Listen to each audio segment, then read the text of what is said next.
Master, welcome back again to our channel. Panibagong araw, panibagong kabanata na naman ang pagsumasamayin natin ngayong araw na ito. At kung bago ka sa ating channel, pag-click ang subscribe button and hit the notification bell para updated kayo sa ating mga susunod na videos. So mga Master, bago natin simulan ang ating kabanata ngayong araw na ito, huwag po sana natin skip yung ads mga Master, no, dahil malaking bagay na po yan sa ating munting channel. So simulan na natin kabanata ngayong araw na ito. Let's go! Kabanata 7221-7240. Kabanata 7221. Sa pagpasok ng pangunahing bulwagan, dahan-daang lumakad si James kasama sina Lysia, Yanni, Harper, at Morgoth.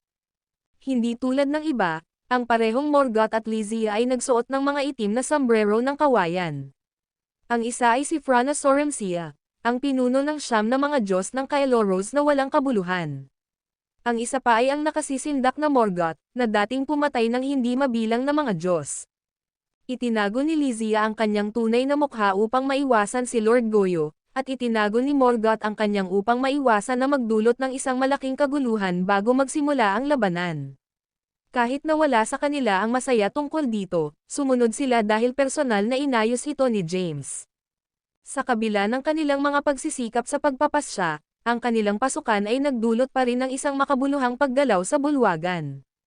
Ang mga landas ng mga hari at mga banal sa digmaan, na nag-aaway para sa isang away. Ilang sandali pa, sinulyapan sila ng mga predatory na mata, na para bang nais nilang punatin si James at ang kanyang mga kasama. Ang kapaligiran ay napuno ng labis na higit na kahusayan at pagmamataas ng mga nilalang ng Alcide. Sensing ito, mahinahon na ngumiti si James at pinangunahan ang kanyang mga tagasunod na diretso sa pulang carpet patungo sa platform ng Jade. Gayunpaman, bahagya silang gumawa ng ilang mga hakbang nang bigla silang nakaramdam ng isang malakas na chrome mula sa magkabilang panig, lumalakas ng malakas sa sandaling ito. Si James, kasama ang kanyang kakilakilabot na lakas, ay nanatiling hindi maapektuhan dahil sa kanyang proteksyon na hindi nagpapakilalang gas at ang tatlong pagsasama ng kayamanan. Gayunpaman, nadama ni Yanni, Harper, Lysia, at Morgoth ang nakakahamak na presyon at pinabagal ang kanilang bilis. Tumugon sila sa pamamagitan ng pagpapalawak ng kanilang sariling chrome, na mabangga ng malakas sa mga magkasalungat na puwersa. Agad na, ang dating quiet na templo ng Goyoan na puno ng mga gumagapang at pag-ungol ng tunog ng mga bagay, haligi, at bubong, ng marahas na nanginginig sa ilalim ng pagpapalawak ng mga ores. Kahit na ang buong templo ay nanginginig ng labis. Nakatayo sa platform ng Jade, napansin ni Lord Goyo ang lahat ng malamig. Inaasahan niyang mapahamak ang pagmamataas ni James at makakuha ng higit na nakatayo at dignidad para sa mga nilalang ng Alcide. Hindi niya hayagang harapin si James, kaya hinayaan niya ang kanyang mga hari sa landas at mga banal sa digmaan na kumilos. Unti-unti, natanto ng mga hari ng landas at mga banal ng digmaan na ang kanilang chrome ay hindi mapahiya o talunin si James at ang kanyang grupo. Ang Redbeard na landas na hari ay ang unang tumawag sa isang pagoda, na naglunsad ng isang mahalagang pag-atake ng enerhiya. Sa isang instant, libo-libong mga pagodas ang lumitaw sa harap ni James at ang kanyang mga kasama, na nagbabago sa libo-libong mga powerhouse na gumagamit ng iba't ibang mga armas, na nagmamadali sa kanila tulad ng isang alon ng tubig. Habang naghahanda si Morgoth na mag-counterattack, pinigilan siya ni James ng isang alon ng kanyang kamay. Ang hindi nagpapakilalang gas shot mula sa kanyang kamay, na bumubuo ng isang napakalaking transparent na kalasag na sumikop kay Yanni, Harper, Morgoth, at Lysia. Ang mga umaatake ay bumagsak sa kalasag, hinihigop at tinanggihan ng ganoong puwersa na pinapayagan nila ang mga halo. Nang makita ito, ang pulang balbas na landas na hari ay natigilan at sumigaw, pag-atake ng sama-sama. Inilibot niya ang kanyang mga palad at ipinadala ang palad ng Waltraud patungo sa kalasag ni James.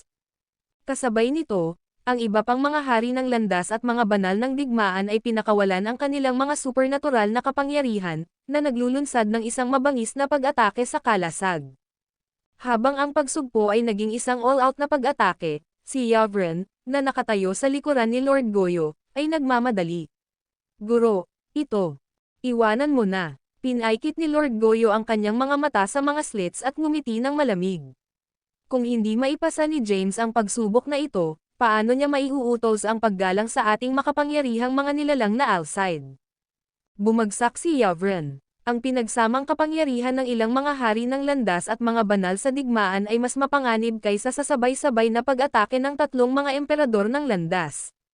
Kahit na ang mga nilalang tulad ni na Emperor Kadir at Lord Goyo ay magpupumilit na makatiis ito. Nagtataka siya kung maaaring pagtagumpayan ito ni James at ng kanyang mga tagasunod. Habang nag-atubili si Yavrin, ang mga landas ng mga hari at mga banal ng digmaan sa ilalim ng platform ng Jade na umaatake kay James ay nabuo ang isang bumubuo ng black and white gas formation sa walang bisa. Inilunsad nila ang isang mas matindi at nakakatakot na pag-atake sa kalasag. Ang templo ng Goyoan ay nanginginig ng marahas, na puno ng paglipad ng mahahalagang enerhiya ng Taybak, mga anino ng kamao, mga kopya ng palma, mga kayamanan ng magic at armas. Ang landas ng mga hari at mga banal ng digmaan ay tila determinado na lumaban sa kamatayan. Sa kabila ng kaguluhan, si James at ang kanyang mga kasama sa loob ng kalasag ng gas ay nanatiling kalmado at hindi nasaktan habang papalapit sila sa platform ng Jade. Ang pinagsamang lakas ng landas ng mga hari at mga banal sa digmaan, kasama ang lahat ng kanilang mga supernatural na kapangyarihan, ay hindi makakasama sa kanila o kahit na masira ang kalasag. Hindi ito isang pagpapakita ng lakas ngunit isang gawa ng kahihiyan at kahihiyan para sa mga umaatake. Ang video na ito ay edited by Urban Storytelling. Kabanata 7222. Makita ito, hindi na mapigilan ni Yavrin at masiglang sigaw, mga hari ng hari at war saints, ito ang dojo ng guro, hindi ang iyong battlefield. Mangyaring itigil ka agad. Sa kasamaang palad, walang nakinig. Ang landas ng mga hari at mga banal ng digmaan ay lalong nagagalit at nadama na napahiya sa bawat pag-atake. Nagalit, pinakawalan nila ang kanilang pinakamalakas na kasanayan sa supernatural na lagda. Once Uri Bell, Tenrizui Gen Bowl, Zyranth Breaker, Wraithbane Sword, Cosmo Surge Blade. Habang ang mga nakakatakot na welga mula sa iba't ibang mga kayamanan ng mahika, light swords, sound waves, at talom ng ilaw ay sabay-sabay na tinamaan ang hindi nagpapakilalang kalasag ni James, na pinoprotektahan ang kanyang mga tagasunod mula sa iba't ibang direksyon, isang pagsabog na sumabog mula sa pagbangga ng mga shockwaves at kalasag. Napagtanto ang panganib, mabilis na sinawsal ni Lord Goyo ang kanyang mga palad at sinakop ang buong templo ng Goyoan na may matinding lilagintong ilaw na gas. Sa susunod na sandali, ang malakas na shockwaves ay kumalat, sinira ang lahat sa templo, kabilang ang mga haligi, bagay, at kayamanan. Dali-dali na tinawag ni Yavrin at Pirret ang mga light shields para sa proteksyon. Ang matinding shockwaves ay tumama sa lilang gintong gas hadlang ng Lord Goyo, na nagdudulot ng patuloy na pagsabog. Makalipas ang ilang sandali, tumahimik ang eksena. Taliwas sa mga inaasahan, walang basurahan, at kahit na ang bubong ng templo ay nanatiling buo. Habang nag-ayos ang alikabok, ang mga hari ng landas at mga banal ng digmaan sa walang bisa ay tumingin kay James at sa kanyang grupo, na natuklasan na ang kalasag ng gas ay nakatayo pa rin. Lahat sila ay sinaktan na parang nasira ang kanilang mga kaluluwa. How posible ba ito? Galit na sinigawan ng pulang balbas na landas si King. Ang aming pinagsamang pag-atake ng buong lakas ay dapat na hindi mabata kahit na para sa Emperor Kadir. Ito ay dapat na isang ilusyon. Ang iba pang mga landas ng mga hari at mga banal sa digmaan ay galit din. Malinaw silang hindi nasisiyahan sa resulta. Ipinakita mo ang iyong kamay, mahinahon na sabi ni James. Ngayon na tayo. Agad na sumabog si Lord Goyo sa harap ni James at yumoko ng malalim. James, ang aking mga subordinate ay sabik na mag-spar ng isang powerhouse na katulad mo. Mangyaring patawarin sila. Tinitigan siya ni James, na nakangiti ng hindi nagsasalita. Tila hindi ka naiiba sa Emperor Kadir. Panipi. Eksakto, kinutya ni Yani. Hindi iyon sparring. Malinaw silang nakikipaglaban sa kamatayan. Panipi. Kung ito ay isang away na gusto nila, ibibigay natin ito sa kanila. Biglang tinanggal ni Morgoth ang kanyang itim na sombrero ng kawayan at sumigaw. Matagal na akong naghihintay. Sa ipinahayag ni Morgoth, hindi lamang ang mga landas ng mga hari at mga banal ng digmaan sa walang bisa na hitsura ay natatakot, ngunit kahit na si Lord Goyo ay lumitaw na nagulat. Si Yavrin at Pirret, na nakatayo sa platform ng Jade, ay naging mapatla na parang nakaharap sa isang mahusay na kaaway. Lord Goyo, narinig mo ba ang sinabi ng aking mga kapatid? Sabi ni James at ngumiti kay Lord Goyo. Ang iyong mga subordinate ay nais na mag-spar, at ganoon din ang akin. Kung ito ay pabalik-balik, hayaan silang magsaya. Ang mukha ni Lord Goyo. Tulad ng malapit na siyang magsalita, sumigaw si James, Harper, Yanni, talakayin si Morgoth. Kung nakikipaglaban ka sa isa-isa o pinagsama-sama mo, nasa iyo ito. Natigilan ang mga Diyos, si Harper, Yanni, at Morgoth ay agad na naganap. Ang kanilang nakamamatay na enerhiya ay kumalat at nakapaloob sa buong templo ng Goyoan. Ang video na ito ay edited by Urban Storytelling. Kabanata 7223. James, ito. Nagsimulang magsalita si Lord Goyo, ngunit pagkatapos ay nakita na ang isang mahusay na labanan ay sumabog sa walang bisa. Ang Harper, Yanni, at Morgoth bawat isa ay nakikipag-ugnayan sa ilang mga hari ng landas at mga banal sa digmaan, na naglulunsad ng isang mabangis na labanan. Sa isang iglap, ang lupa ay nanginginig mula sa lakas ng kanilang enerhiya ng tibak at mahalagang enerhiya. Nahuli ang bantay, ang mga hari ng landas at mga banal ng digmaan ay mabilis na natalo ng biglaang, mabangis na pag-atake. Nasugatan, nagkalat sila sa pangunahing bulwagan, naghahanap ng mas malaking lugar upang ipagpatuloy ang laban. Sinundan ni Yanni, Harper, at Morgoth, pinukaw ang isang malakas na gust ng hangin. Nakikita ito, sina Lord Goyo at Yavren ay lubos na nababahala. Alam nila na sina Harper, Yanni, at Morgoth ay isang beses na walang kapantay na buhay na nilalang na naganap. Havoc sa buong Zymergy. Pagkatapos nito, ang hindi mabilang na mga kataas-taasang nilalang at mga Diyos ay nahulog sa kanilang mga kamay, at kinuha nito ang pinagsamang lakas ng 5 landas na emperador upang sugpuin sila. Sa kanilang pagbabalik at personal na ginagabayan at nalinis ni James, ang kanilang lakas ay malamang na maraming beses na mas malaki kaysa sa dati.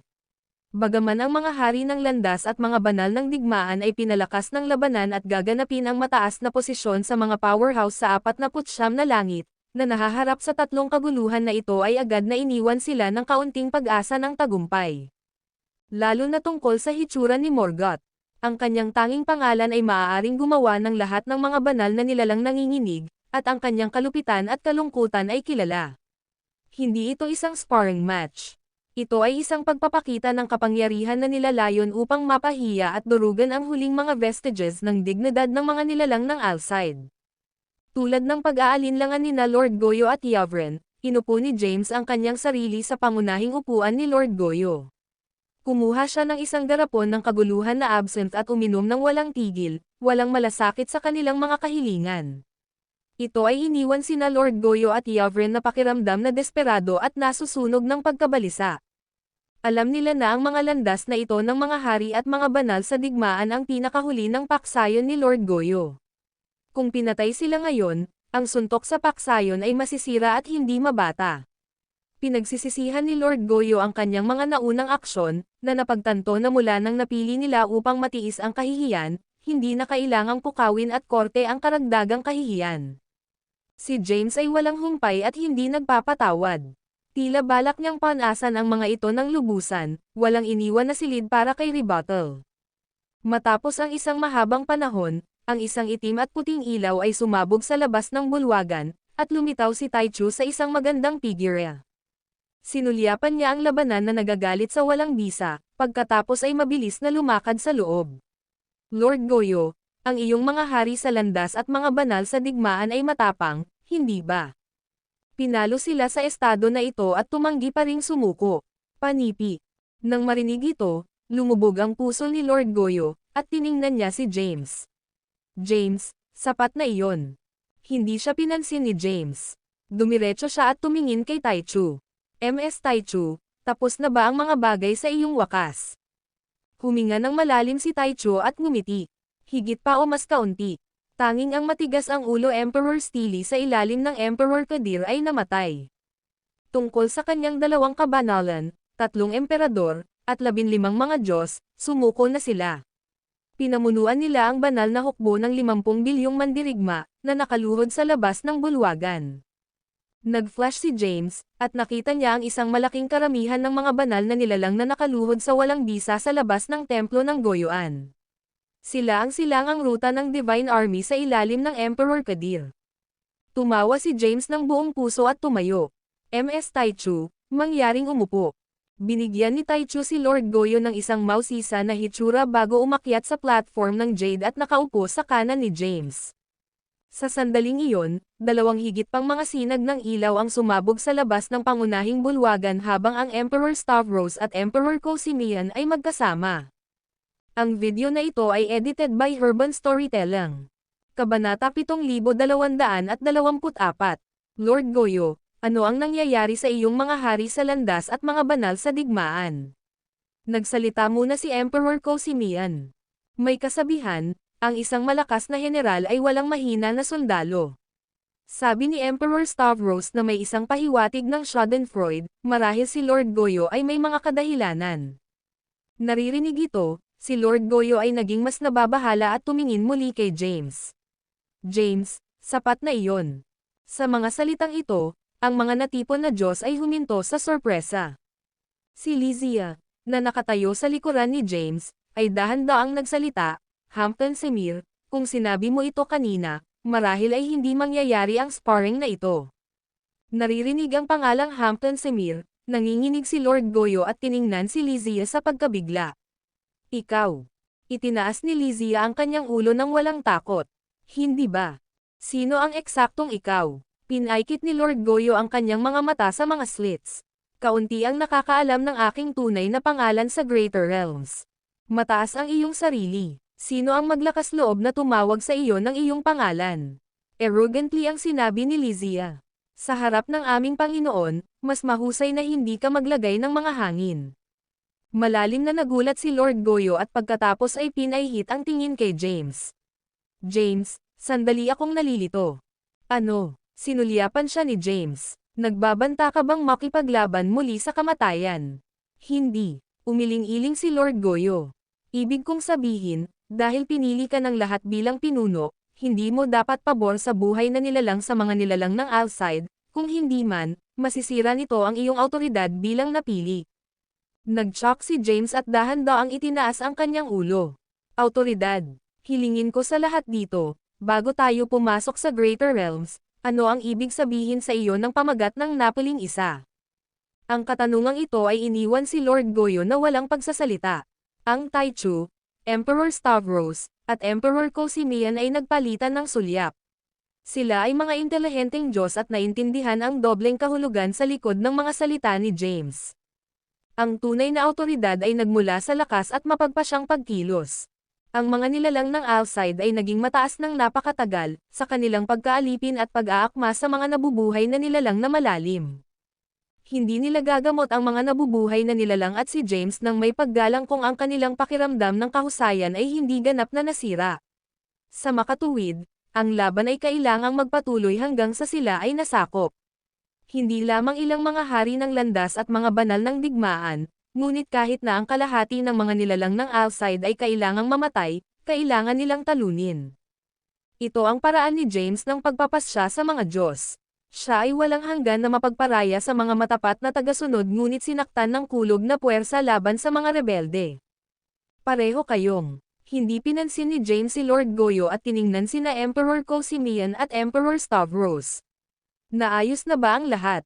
Si Emperor Stavros at Emperor Cosimian ay nagpalitan ng hitsura at hindi nagsalita. Sa halip, pareho silang kumalas sa kanilang mga kamay. Sa susunod na sandali, isang flash ng ilaw ang nagsiwalat ng isang malaking kahon at isang dugo na humanoid figure na gumuho sa lupa. Ang video na ito ay edited by Urban Storytelling. Kabanata 7225.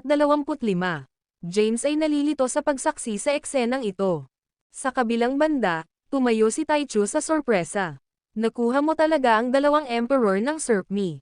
Ito ay tumagal ng maraming pagsisikap, sigaw ni Emperor Cosimian. Kung hindi ako personal na namamagitin, marami sa aking mga alagad at tagasunod ay mawawala. Panipi. Hindi mahirap si Emperor Draco, sabi ni Emperor Stavros nang may ngiti. Pagdating ko, sumuko kaagad siya. Habang nagsalita siya, nagbukas siya ng isang kahon. Sa loob ay isang nanginginig na banal na pagkatao, hindi nasaktan. At lumilitaw na parang tinitiis niya ang kakilakilabot na pagdurusa. Nawala niya ang lahat ng kanyang imperial na kamahalan. Pagkatapos, lumingon si Emperor Stavros kay James. Dinala namin ang lahat ng banal na hukbo sa ilalim ng kanilang utos. Maraming namatay o nakakalat, at walang naiwan.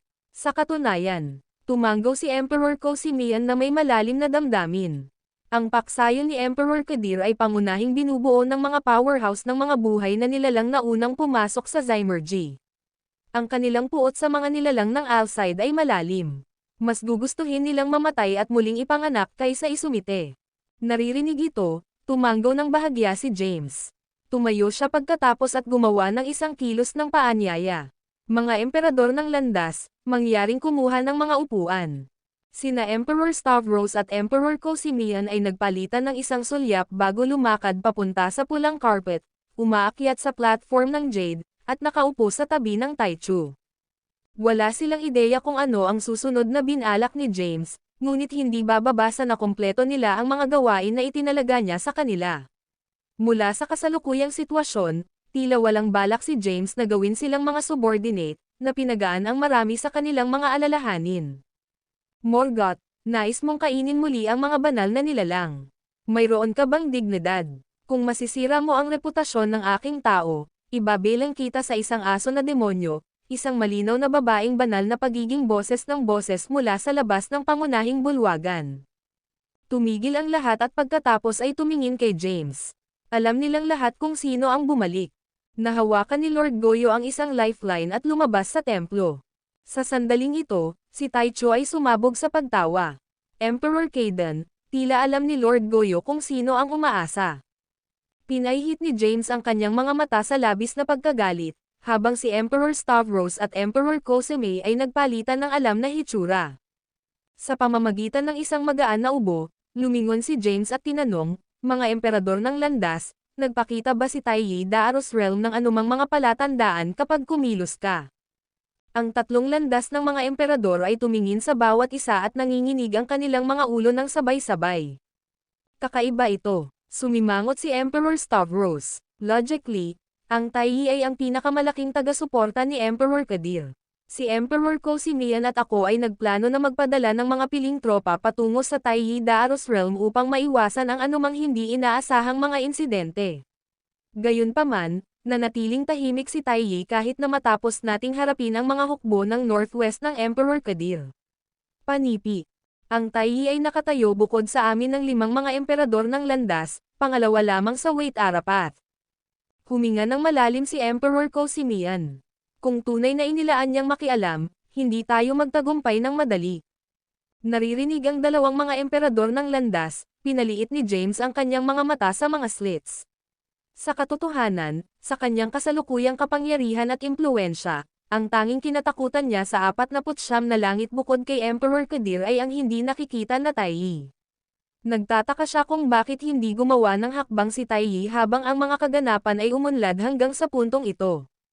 Ang video na ito ay edited by Herban Storytelling. Kabanata 7226. Was naghihintay siya para sa Emperor Kadir na makahanap ng Royal Palace at sakupin ang bid ng pagtatalaga ng landas, o mayroon siyang ibang mga plano. Habang nag-atubili si James, nagmamadali si Thea sa pangunahing bulwagan kasama sina Emperor Dravko at Lord Goyo. Sa pagtataka ni James, ang kanyang mahal na asawa ay pumasok at agad na sinulyapan siya. Pagkatapos, bahagyang pinahihit niya ang kanyang katawan. Magmadali ka at pumasok, ano pa ang hinihintay mo?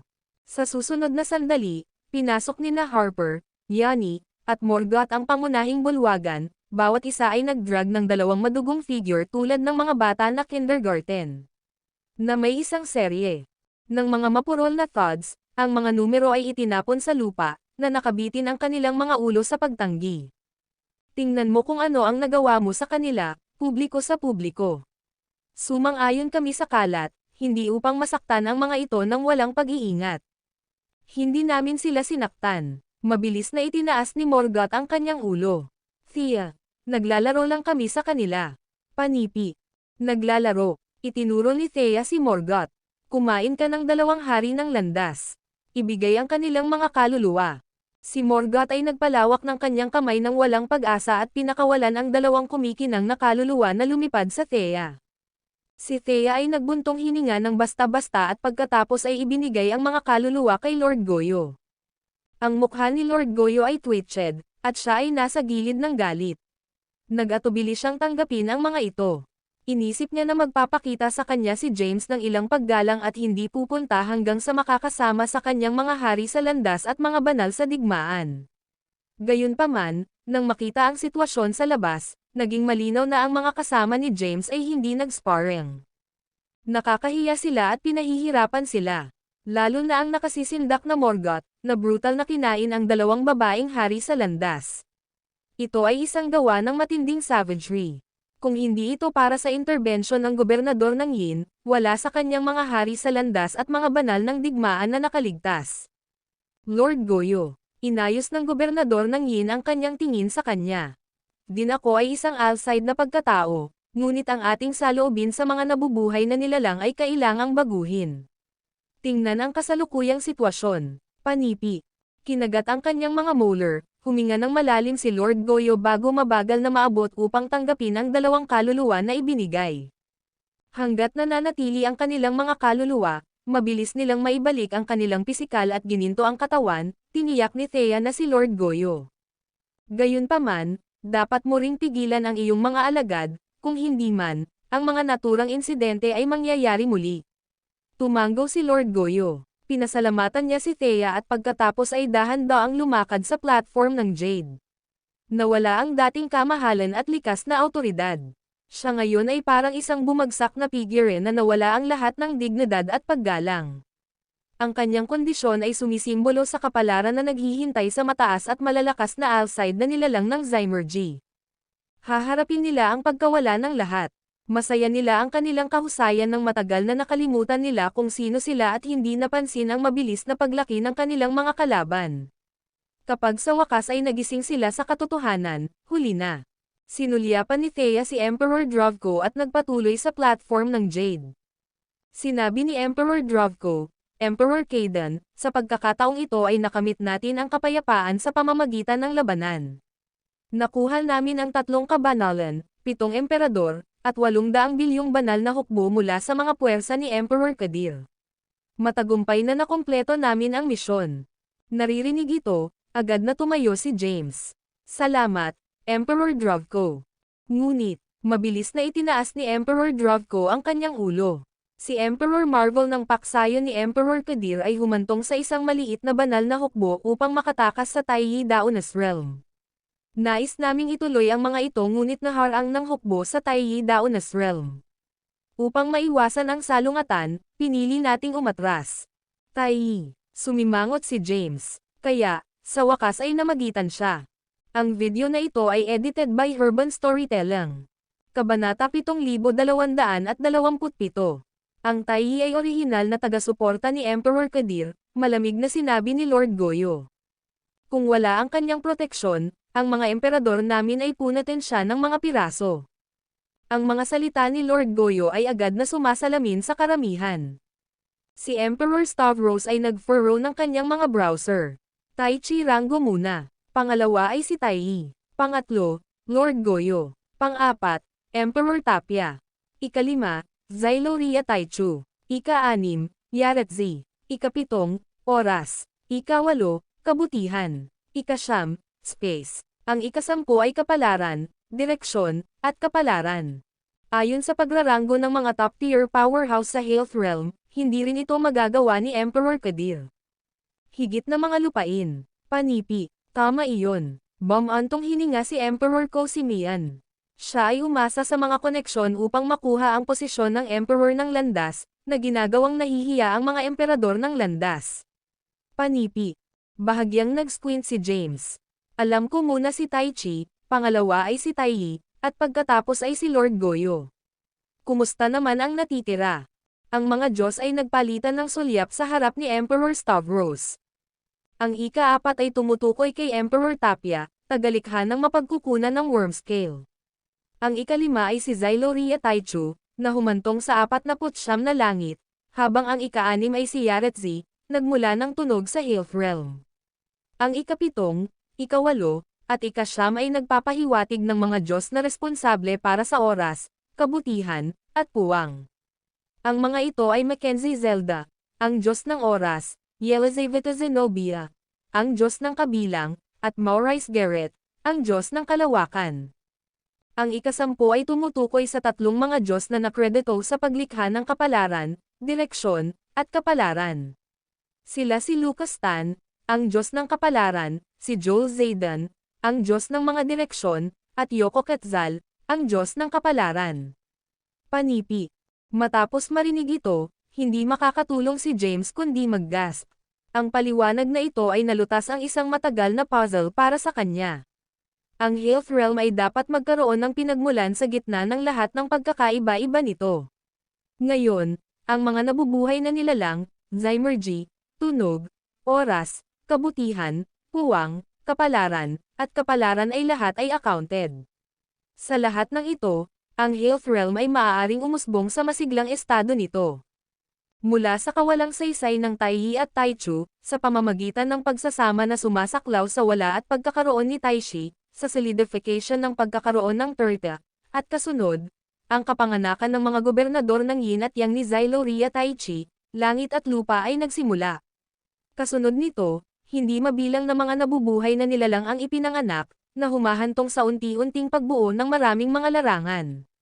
Nakakakita ng napaliwanagan na ekspresyon ni James, nadama ni Emperor Stavros ang isang maliit na pakiramdam ng kasiyahan, na parang iginiit na kahit gaano pa kakilakilabot ang paglilinang ni James, siya ay isang bagong dating sa landas ng paglilinang.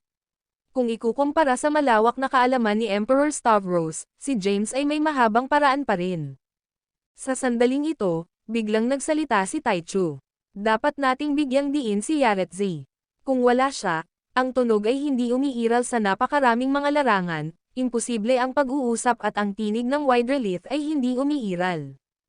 Dahan-daang sinabi ni James, ang tagapagtatag ng sound ay nararapat sa pinakamataas na papuri. Dapat siya ay pinarangalan ng napakaraming mga larangan. Kung wala siya, mababawasan tayo sa pakikipag-usap sa pamamagitan ng pagsulat at kilos. Ito ay magiging mas masahol kaysa sa pagiging bingi at pipi. Panipi. Ang mga salitang ito ay nagpatawa ng lahat ng mga Diyos, na tinatanggal ang panahunan na kapaligiran.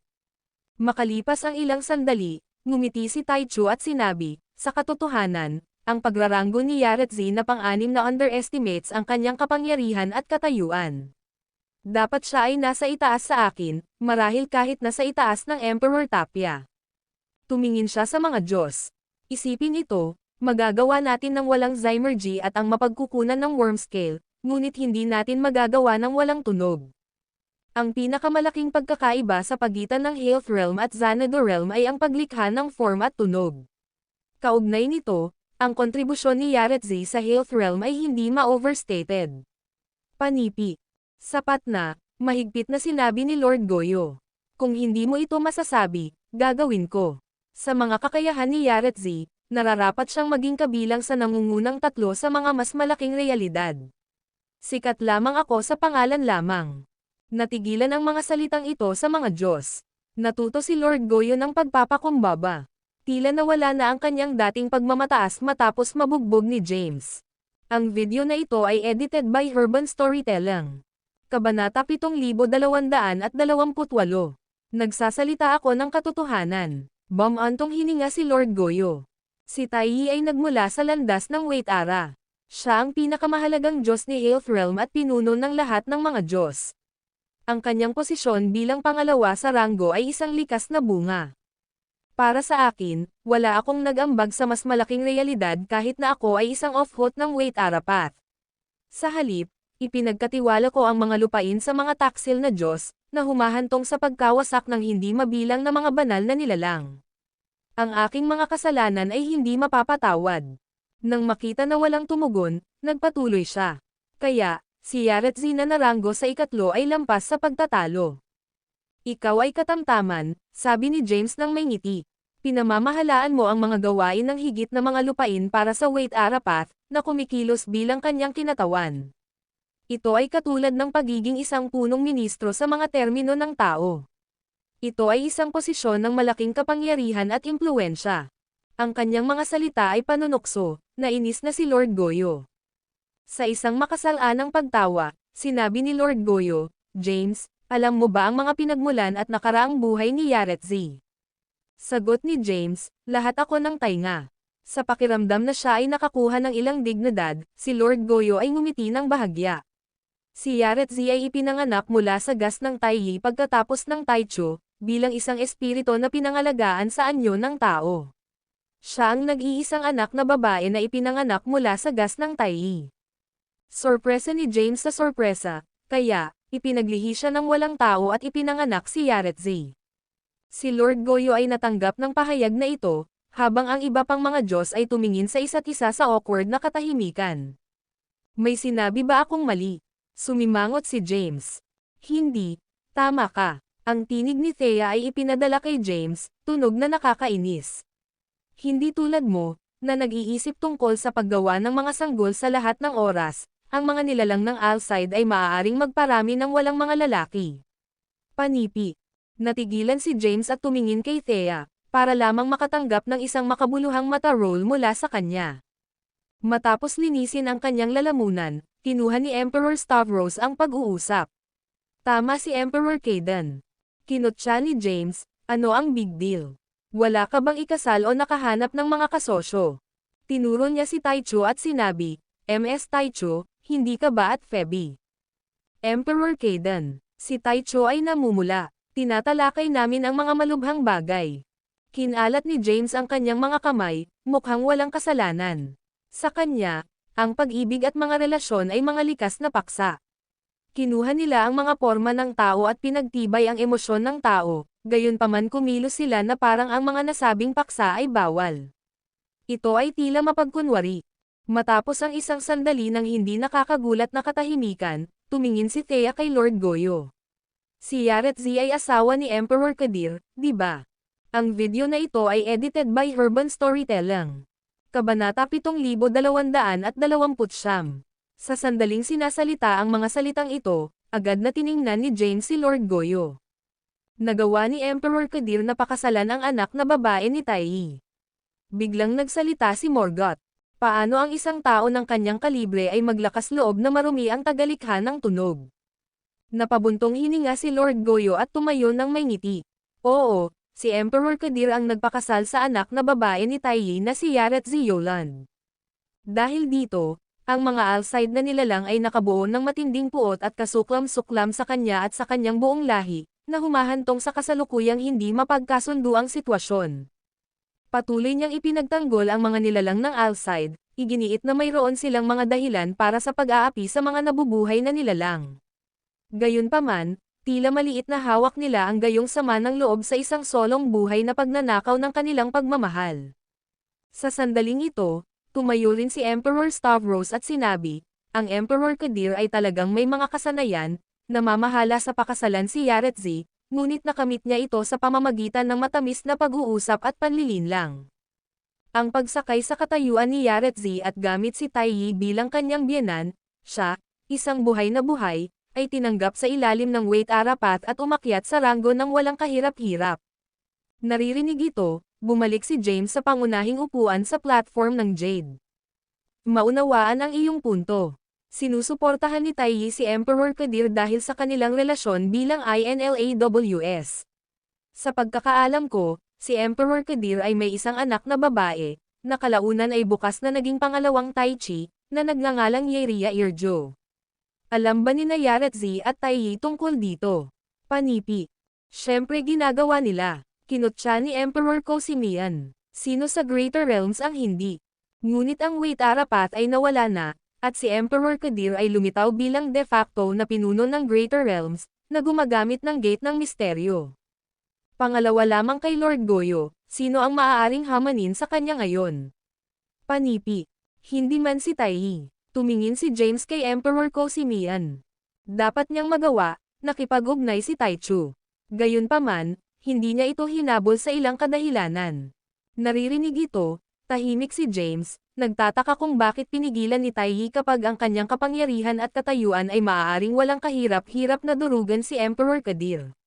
Ang mas naisip niya tungkol kay Taiyi, mas nakakayuzisa at nakakaintriga siya. Tinanong ni Thea, paano kung alam ni Taiyi na pinatay ni Emperor Kadir ang kanyang anak na babae? Ang mga salitang ito ay nagulat sa lahat. Isa-isa silang tumayo, na nagpapakita ng mga ekspresyon ng matinding sorpresa. Pinatay ni Emperor Kadir si Yaretzi. Paano ito posible? Bulalas ni Emperor Stavros. Imposibleng. Umiling-iling si Emperor Kosimian. Si Emperor Kadir ay hindi maaaring maging isang tugma para kay Yaretzi kahit na nakakuha siya ng pamana at kapangyarihan ng Wait Arapat. Manggahas ba siyang gawin iyon? Nagtanong din si Taichun nang may pagdududa. Pinangunahan ni Lord Goyo ang kanyang mga browser at nanatiling tahimik. Darling, tumingin si James kay Thea. Saan mo nakuha ang impormasyong ito? Panipi. Yusef, same time na sagot ni Thea. Dapat siyang nag-iisang anak na lalaki ni na Emperor Kadir at Yaretzi, ngunit nakita ko si Emperor Kadir na sinusubukan na sirain ang kapwa niya at kaluluwa ng kanyang ina. Kahit na hindi niya nabanggit ang pagkakakilanlan ng kanyang ina, batay sa sinabi mo, ang ina na ipinagtanggol niya sa kanyang buhay ay dapat na Yaretzi. Tumalikod si Lord Goyo, nanlaki ang kanyang mga mata. Tama iyon. Sina Emperor Kadir at Yaretzi ay may isang anak na lalaki, si Yusef Mavic, isa sa 5 napiling mga mas malaking larangan. Palagi akong nagtataka kung bakit lumitaw ang mga makapangyarihang subordinate ni Emperor Kadir, gayunpaman nawawala ang kanyang extraordinarily talented na anak. Ngayon ay may katuturan. Paano ito? Ang mukha ni Emperor Stavros ay nagbago ng malaki. Hindi namin alam na pinatay ni Emperor Kadir si Yaretzi. Tumawid si Taicho at nagbulong, ito ay 600,000 mga entrepop mula noong huling bumisita kami kay Yaretzi. Hindi namin siya nakita ng halos 300,000 mga entrepop, dagdag ni Emperor Kosimian. Ito ay nagwawasak na balita, sabi ni Lord Goyo. Pagkatapos, tiningnan niya si James. James, paano mo balak gamitin ang impormasyong ito? Naririnig ito, ang lahat ng mga Diyos ay lumingon kay James, naghihintay para sa kanyang desisyon. Dahan-daang kinuha ni James ang isang garapon ng Chaos Absinthe at kumuha ng isang malaking gulp. Pagkatapos ay nag-squint siya at sinabing, lahat, mayroon bang may kakayahang hamanin si Taiyi? Ang mga salitang ito ay nagulat sa lahat. Hindi man lang sila ng ahas na isaalang-alang ang gayong bagay. Si Taiyi ang unang Diyos na nagmula sa landas ng Wait Ara. Siya ang pinuno ng lahat ng mga Diyos sa Greater Realms. Ang kanyang kakilakilabot na lakas lamang ay hindi mailarawan. Sinulyapan ni James ang mga Diyos. May nakipaglaban ba sa kanya? Nagbibiro ka ba? Huminga ng malalim si Lord Goyo. Iyon ang Taiyi, ang pinuno ng lahat ng mga Diyos. Kahit na kami, ang 5 mga emperador ng landas, ay kailangang yumuko sa kanya. Sino ang nang-ahas na hamanin siya? Panipi. Ngumiti si James at pagkatapos ay tumingin kay Morgoth.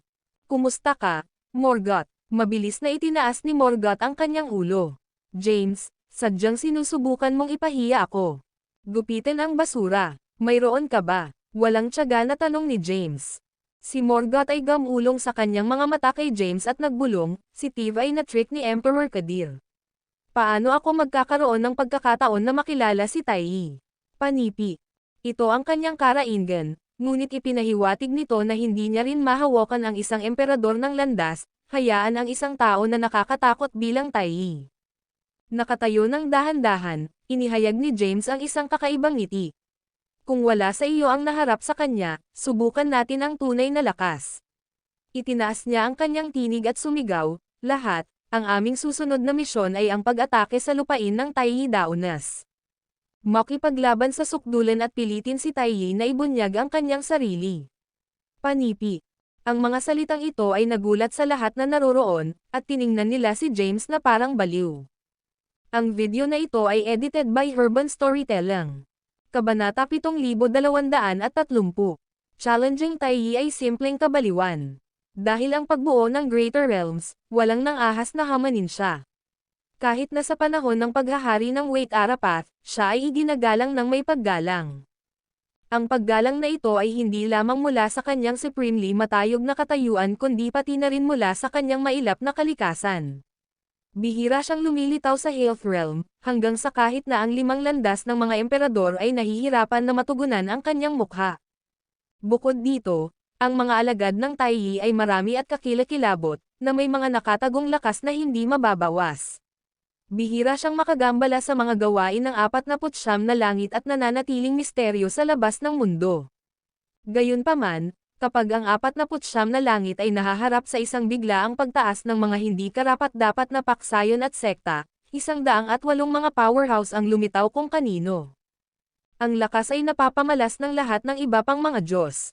Kahit na ang kasunod na 5 mga emperador ng landas ay hindi ang kanilang tugma.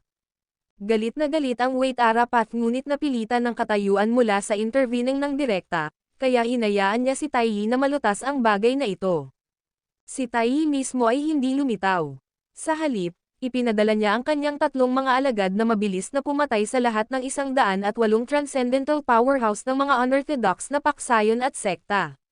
Pagkaraan nito, ang 3 mga alagad na ito ay tumanggi sa anumang mga gantimpala at hindi kailanman ipinahayag ang kanilang tunay na pagkakakilanlan.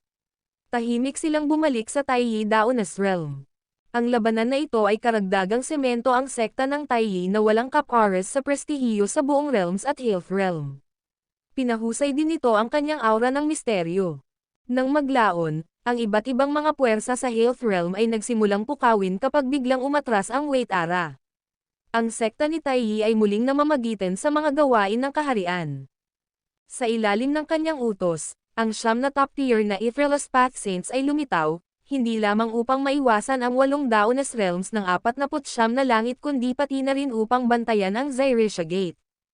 Kasabay nito, ipinadala niya ang 30,000 mga top-tier powerhouse upang masubaybayan at mapanatili ang pagkakasunod-sunod sa mga demonyo, monsters, erehe, masasamang nilalang, hindi karapat-dapat na paksayon, sekta, at maging ang mga templo ng iba't ibang mga larangan sa Health Realm.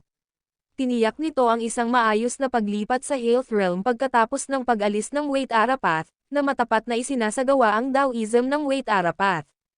Siya ay tunay na pangunahing bahagi ng mas malaking larangan, ang nagpapatatag na puwersa ng buong realm ng Health. Sa mga salita ng ilang mga emperador ng landas, hanggat sumunod ito sa Wait Ara Taoism, si Taiyi ay nag-aalaga ng kaunti sa mga pakikibaka ng mas malaking mga lupain, kung saan ang buhay at kamatayan ay nakipaglaban ng walang hanggan. Hindi mahalaga kung sino ang magiging pangalawang landas ng Wait Ara. Gayunpaman, ang sinumang nang-ahas na ibagsak ang mga batas at prinsipyo ng Wait Ara Taoism ay haharapin ang kanyang matulin at mapagpasyang interbensyon. Sila ay matanggal ng walang pag-aalangan. Ang pagkakaroon ng Glind ang lahat ng impormasyon tungkol sa Taiyi mula sa Taichu at ilang mga emperador ng landas, pinaliit ni James ang kanyang mga mata sa mga slits. Tumahimik siya. Sa una, naisip niya na ang pinakamalakas sa mas malaking realidad ay walang iba kundi ang 5 mga emperador ng landas. Nang maglaon, natuklasan niya na kahit na ang mga emperador ng landas ay mga paglalaro lamang sa mga kamay ni Emperor Kadir. Pagkatapos, isinasaalang-alang niya si Emperor Kadir na ang kanyang tunay na kakilakilabot na kalaban.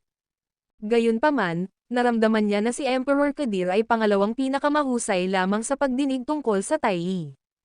Sa pag-iisip sa kanyang sarili, nagsalita si James, kaya, ayon sa sinasabi mo, kahit na sinamsam ni Emperor Kadir ang Royal Palace at nakukuha ang bid ng pagtatalaga ng landas, maaari lamang niyang mamuno ang mas malaking larangan sa ilalim ng Wait Ara Taoism. Nang marinig ito, ang Taichu at ang landas ng mga emperador ay nagpalitan ng sulyap bago tumango sa pagsang-ayon. Sa sandaling iyon, narinig ni James ang tinig ni Lysia sa kanyang isip, Master, alam nila. Alam din ni Emperor Kadir. Dahil sa kalikasan at ambisyon ni Emperor Kadir, alam ang nalalapit na sakuna, bakit niya igiit na gawin ito. Siya ba ay tanga, panipi? Sa mga salitang ito, mahigpit na hinimas ni James ang kanyang kilay. Mayroon lamang isang paliwanag para dito, inilaan ni Emperor Kadir na sakupin muna ang Royal Palace at makuha ang bid ng pagtatalaga ng landas, may pan ang kapangyarihan ng landas ng Wait Ara, at pagkatapos ay makaharap sa Taiyi upang matukoy ang pangwakas na tagumpay. Ang video na ito ay edited by Urban Storytelling. Kabanata 7231. James ipinadala ang kanyang tinig sa Lysia. Talagang malakas ba si Taiyi? Malalaman mo sa sandaling labanan mo siya. Lysia chuckled. Pa rin, siya ang kaaway. Kung hindi mo siya talunin, hindi mo magagawang gawin ang mga banal na nilalang na ito at ang mga emperador ng landas ay isumite sa iyo. Bukod dito, kailangan mo ang lahat ng 5 Xyloria Perlas upang makumplito ang pagsasama ng 5 espiritu. Muli, tumahimik si James. Hindi siya nag-aalala tungkol kay Taiyi na masyadong malakas sa isang kalaban. Sa halip, siya ay napunit sa pagitan ng pagpunta pagkatapos ng Xanthocos o Taiyi muna. Kung pinangasiwaan niya muna si Taiyi, papayagan nito ang Xanthocos na sakupin ang Wuya Palace at ang pagtatalaga ng path. Kung ay target ni James si Xanthocos sa halip, ang huli ay mag-snock sa rehiyon ng Jodat. Maaaring imposible para sa James na subaybayan siya ngayon. Kailangang makuha ni James ang 5 pintuang daan ng landas na kabilang sa 5 landas na emperador ngayon, ang Xyloria Taichu Pearl, at ang Xyloria Taiyi Pearl. Kung ang alinman sa mga item na iyon ay nawawala, hindi siya makakapasok sa gate ng Wuya at itigil ang Xanthocos. Si James ay nahaharap sa isang dilema, at malamang na ang mga scheme ng Xanthocos ay naglalagay kay James sa isang masikip na lugar. Ang Xanthocos marahil ay dumating sa planong ito ng maaga. Iyon ang dahilan kung bakit siya ay tuloy-tuloy sa pagkuha ni James na umalis sa gate ng misteryo. Sa kabutihang palad, iniwan ni James ang isa sa kanyang mga sarili sa loob ng gate ng misteryo. Gayunman, ito ay isang kahihiyan na hindi niya malalaman ang higit pa tungkol sa mga paggalaw ni Xanthocos at kung nasaan ang iba pang sarili. Kaya, hindi niya matukoy ang pinakamahusay na oras upang iwanan ang gate ng misteryo upang ihinto ang Xanthocos. Si James ay nagsimulang umakyat ng paulit-ulit na may isang nakamamanghang pagtingin sa kanyang mukha. Samantala, ang Taichu, Thea, at ang 4 na landas ng mga emperador ay kumurap at sumulyap sa bawat isa ng awkwardly. Nawala sila sa kung ano ang gagawin upang matulungan ang nababagabag na si James. Sa kabilang banda, sina Morgoth, Yanni, at Harper ay may malalim na pagsimangot sa kanilang mga noo. Ang James na alam nila ay isang malakas na, matalino, at may pananaw na tao. Ito ang kauna-unahang pagkakataon na nakita nila siyang nag-aalsa sa isang isyu ng matagal. Sa wakas ay sinabi ni James sa ibang pagkakataon, ipunta ang lahat ng aming mga kalalakihan sa hangganan ng Taiyi Daonas na kaharian at tumayo para sa labanan. Si Taichu ang unang nagpahayag ng kanyang pag-aalala. Divine Emperor, seryoso ba tayong makikipagdigma laban sa Taiyi Daonas Realm? Maaari ba talaga tayong umakyat laban sa kanila? Si Emperor Cosimian ay niniting ang kanyang mga browser. Panipi. Hindi ba natin isasakripisyo ang ating mga kalalakihan sa pamamagitan ng paggawa nito? Panipi. Inayos ni Lord Goyo ang tingin kay James. James, maaari ba nating subukan na magkaroon ng isang pag-iingat sa Taiyi muna? Isa siya sa mga pinuno ng banal na nilalang. Gayun din, walang masamang dugo o salungatan ng interes sa pagitan ng dalawa sa iyo. Kung iisipin mo ito, natanggap mo ang napiling pamagat ng isa sa kanyang pag-aproba. Tungkol sa kanyang pakikipag-ugnay kay Xanthocos, kung sasabihin namin sa kanya ang katotohanan tungkol kay Yaret Zioland, sigurado ako na siya ay hindi. Matindi ang sagot ni James, kung laban ka, aalagaan ko muna kayong lahat. Kung gayon, sisalaki ko ang kaharian ng Taiyi Daros. Ang titig ni James ay lumubog sa kanilang mga mukha. Naturally, ang ilan sa iyo ay maaaring isaalang-alang ang pagsunod sa aking mga order para sa ngayon. Kapag naabot namin ang kaharian ng Taiyi Daonas, ang mga taong iyon ay lalaban sa akin at pipiliin na magkasama sa Taiyi. Gayunpaman, linawin ko ang aking sarili. Hindi ko iniisip na inaatake ng aking mga kaaway dahil iyon ang ginagawa ng isang kaaway. Ang tanging bagay na hindi ko tiisin ay ang pagtataksil. Papatayin ko ang mga nagtaksil sa akin. Hindi sila nakakakuha ng pangalawang pagkakataon. Pagkatapos, lumingon si James at tumungo sa isa sa mga silid na konektado sa bulwagan. Ang iba ay naiwan na nakatayo doon na nakatitig sa bawat isa ng tahimik. Ang video na ito ay edited by Urban Storytelling. Kabanata 7232. Lahat, iyon ay para sa ngayon. Tumingin si Thea sa mga banal na nilalang. Tungkol sa pagsalakay, hindi pa natapos ng aking asawa ang kanyang desisyon. Inaasahan kong lahat ay susubaybayan ang iyong mga alagad. Kailangan mong tiyakin na hindi sila magiging sanhi ng anumang mga salungatan o hindi pagkakaunawaan na maaaring humantong sa mga malubhang laban. Malayo na ang paglalakad ni Thea nang tumawag si Yulia ng malakas, hahayaan mo ba talaga siyang kumuha ng napakalaking peligro? Ang iba ay tumingin sa direksyon ni Thea pati na rin sa pagdinig ng tanong ni Yulia. Sinulyapan ni Thea ang kanyang balikat at mainit na beam kay Yulia. Siya ang aking asawa. Ang kanyang desisyon ay akin din. Kahit na laban sa lahat ng kahulugan at dahilan, mananatili ako sa tabi niya at haharapin ang lahat sa kanya. Habang si Thea ay lumakad papunta sa silid na si James ay nasa, ang iba ay may hitsura ng pagkalito sa kanilang mga mukha. Ang isang bagay tulad ng pag-atake sa Taiyi Daonas Realm ay hindi mailarawan sa mga taong ito. Ito ay dahil ang mga alagad ng Taiyi ay hindi kapani-pani, walang malakas at halos walang kapantay. Gayunpaman, kung sinuwi nila ang mga tagubilin ni James, ang mga banal na nilalang na ito ay makikita bilang mga traidor.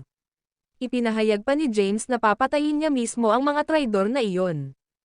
Matapos ang pagsasaalang-alang ng ilang sandali, si Lord Goyo ay sumulyap sa Emperor Stavros at Emperor Kosimian. Nagbigay siya ng kaunting ubo at naglakad palayo. Ang Taicho at Yulia ay nagpalitan ng isang sulyap at nagmadali rin. Lahat ng mga ito ay may iba't ibang mga plano at ideya. Gayunpaman, ang mga paghahanda ay isinasagawa sa pamamagitan ng pagsunod sa mga utos ni James. Di nagtagal, halos kalahati ng 49 na mga nagtatanim ng langit ang dumating sa labas ng mga hangganan ng Taiyi Daonas Realm. Ang mga kalalakihan na ito ay nag-set up ng mga base at dinisenyo ang iba't ibang mga form ng labanan na inilagay kasama ang mga hangganan, na tila handa na salakayin ang lupain ng Taiyi Daonas sa anumang sandali. Sa kabaligtaran, ito ay tahimik at mapayapa sa loob ng kaharian ng Taiyi Daonas. Kahit na isang solong kaluluwa ang lumabas upang suriin kung ano ang napunta sa kanilang mga kaaway. Bumalik sa templo ng Goyoan, tumayo si Thea gamit ang kanyang mga kamay sa kanyang baywang habang sinulyapan niya si James. Sa sarado ang kanyang mga mata, nakaupo si James sa isang purplish gold cushion para sa kung ano ang naramdaman tulad ng edad. Morgoth, kunin mo siya at itapon siya sa lugar na ito. Iniwan ng kahilingan ni Thea si Morgoth, na nakatayo sa tabi niya, na nag-flabbergasted. O maaari mo siyang sandutin ng ilang beses sa iyong sibat. Si Thea ay nagsabi ng menacingly. Huwag kang mag-alala. Ipinangako ko na hindi kita tatamaan at hindi ko siya hahayaan na matumbok ka. Panipi. Napangiti si Morgoth. Thea, alam kong nabigo ka. Hindi mo na kailangang talunin sa paligid ng bush. Maaari mo akong pindutin hanggat gusto mo. Itinulak siya ni Thea. Wala siyang gamit. Yani, ginagawa mo ito. Ikaw ang kanyang guro. Umiling-iling si Yani. Naging ganito siya para sa maraming mga enterpop. Gusto niya itong masnap ng maaga kung maabot siya ng panlabas na stimuli. Bumantong hininga si Thea at inilagay ang kanyang braso sa balikat ni Harper. Sinubukan mo ito. Binibigyan kita ng pahintulot na halikan at yakapin siya ngayon. Sa palagay mo hindi ko nasubukan iyon. Pinahihit ni Harper ang kanyang mga mata. Kahit na sumayaw na hubad sa harap niya, ngunit hindi rin siya kumikislap. Panipi. Hinigpitan ni Thea ang kanyang mga kamao. Lysia, pupunta ka. Tumugon si Lysia. Hindi sa palagay ko kinakailangan. May nangyayari. Si Thea at ang iba pa ay mabilis na tumingin sa direksyon ni James. Mayroong isang mababang, metal na bilang 6 na magagandang mga espada ng iba't ibang kulay na lumitaw mula sa katawan ni James. Dahan-daang pinalibot nila ang kanyang katawan. Kasabay nito, pinalabas ni James ang isang hangin ng kabanalan habang siya ay nakapaloob sa isang masa ng hindi nagpapakilalang gas. Si Thea ay nagungol. Ito ang mas mababang 6 na tibak ng Wuya Demon Slayer Sword. Pagkatapos lamang, 3 higit pang mga espada na nagniningning na may isang purplish gintong ilaw na lumitaw mula sa katawan ni James. Sumali sila sa iba pang 6 na tibak at mas mabilis na dumulas sa paligid ni James. Iyon ang mga nasa itaas na 3 tibak ng Wuya Demon Slayer Sword. Inilagay ni Harper ang kanyang kamay sa kanyang bibig. Hindi ba sila kabilang kay Lord Goyo? Bakit mayroon sila? Ang enerhiya ng tibak na nagmula sa kanila ay walang biro. Nadama ni Morgoth ang isang chill na tumatakbo sa kanyang katawan. May naalala si Yani at binalaan ang iba. Lahat, sa palagay ko kailangan nating lumikas ngayon. Ang bagay na ito ay maaaring pumatay ng halos sino man na nahuhulog sa loob ng heat range nito. Nang marinig ang kanyang mga salita, ang lahat ay nagbago sa mga bola ng ilaw at binaril sa labas ng gusali. Pagkalipas ng ilang segundo, ang mga umiikot na taybak ay lumitaw ng labis na dami ng mga makukulay na ilaw. Ang kombinasyon ng mabisyo na enerhiya ng taybak at pagbulag ng mga ilaw na nagmula sa siyam na mga espada na sinira ang gusali sa paligid ni James, dojo ni Lord Goyo, at ang buong templo ng Goyoan, isa-isa. Ang mga energies ng taybak at makulay na ilaw ay hindi nagpakita ng tanda ng paghinto habang patuloy silang lumawak at maglakbay patungo sa mga gilid ng lupain ng Goyo Daunas. Kasabay nito, ang mga panginginig ay tumakbo sa 49 na langit at maging Zymergy. Halos lahat ng mga nilalang ay nadama ng isang kakilakilabot na pakiramdam ng takot. Kung ito ay sa mundo ng Tai Chi, ang War Demon Tower, o ang mahusay na lupang pangkasaysayan, ito ay parang nakakaranas sila ng isang pahayag doon. Ang mga marahas na panginginig ay nanginginig sa mga larangan na ito.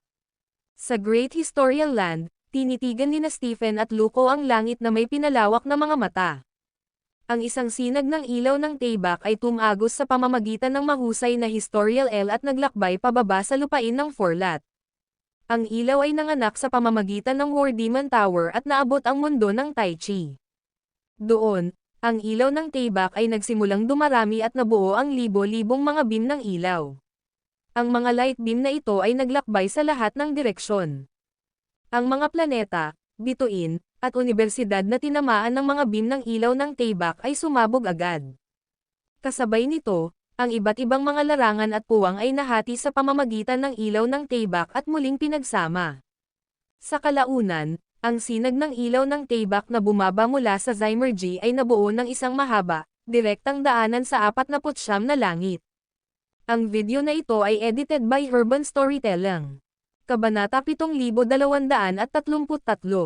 Ang mga banal na nilalang at nabubuhay na nilalang na maaaring makita kung ano ang nangyayari ay lahat ay nagulat. Ang ilan sa mga mabilis na witted ay nakita ang isang gintong pagkakataon at lumipad patungo sa daanan. Gayunpaman, ang mga kalalakihan na ito ay sinipsip. Maaari lamang silang maghiyawan ng walang magawa bago mawala mula sa paningin ng iba. Nakita ni Stephen at Luko kung ano ang nangyayari mula sa mahusay na lupang pangkasaysayan. Habang ang isa sa kanila ay malapit nang sabihin ng isang bagay, dalawang sinag ng lila na ilaw ang bumaril sa kanilang dalawa at pinasok ang daanan na nabuo mula sa ilaw ng taybak. Oh, hindi. Ang mga batang homeroom ay nagsisikap na mag-sneak. Bulalas ni Stephen. Zuriin. Lyle. Bumalik ka rito. Sigaw ni Luko. Nagmadali siya patungo sa daanan at nagbago sa isang masa ng itim at puting gas. Pagkatapos, sinundan ni Luko ang mga bata. Luko. Ang isang napakalawak na halaga ng ilaw ng homeroom ay naradiate mula sa kanyang katawan nang habulin sila ni Stephen. Ang ilaw ay nakulong sa kanya sa lugar. Ano ang nangyayari? Sa sandaling iyon, nakikita ni Stephen ang maraming mga nilalang na bumaril sa daanan. Ang kanilang natakot na mga hiyawan ay umalangaw-ngaw ng saglit habang dumaan sila sa mahusay na lupang pangkasaysayan.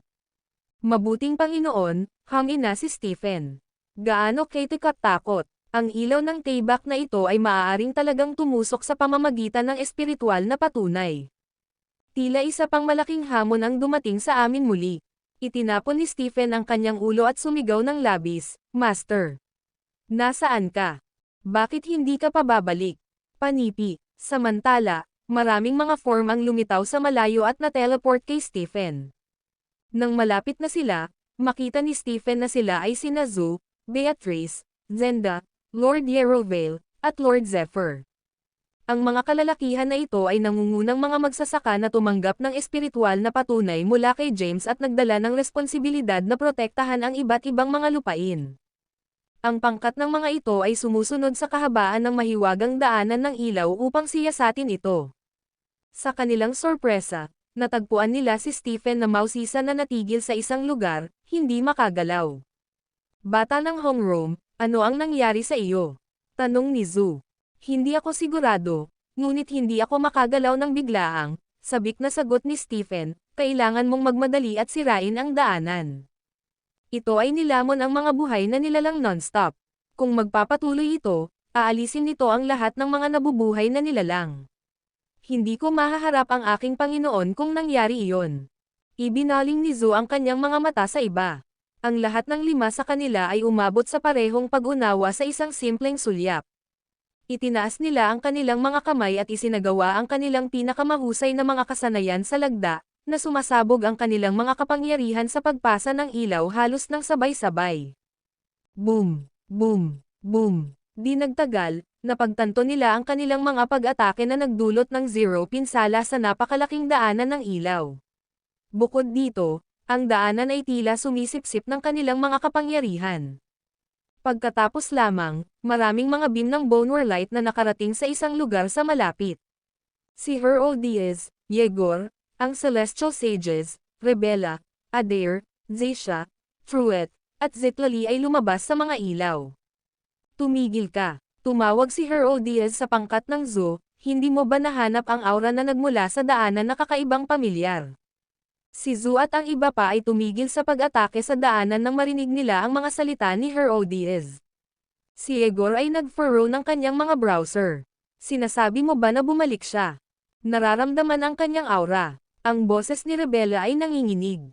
Marahil ay oras na upang bumalik siya. Stop it, you guys. Pinahihit ni Truett ang kanyang mga mata.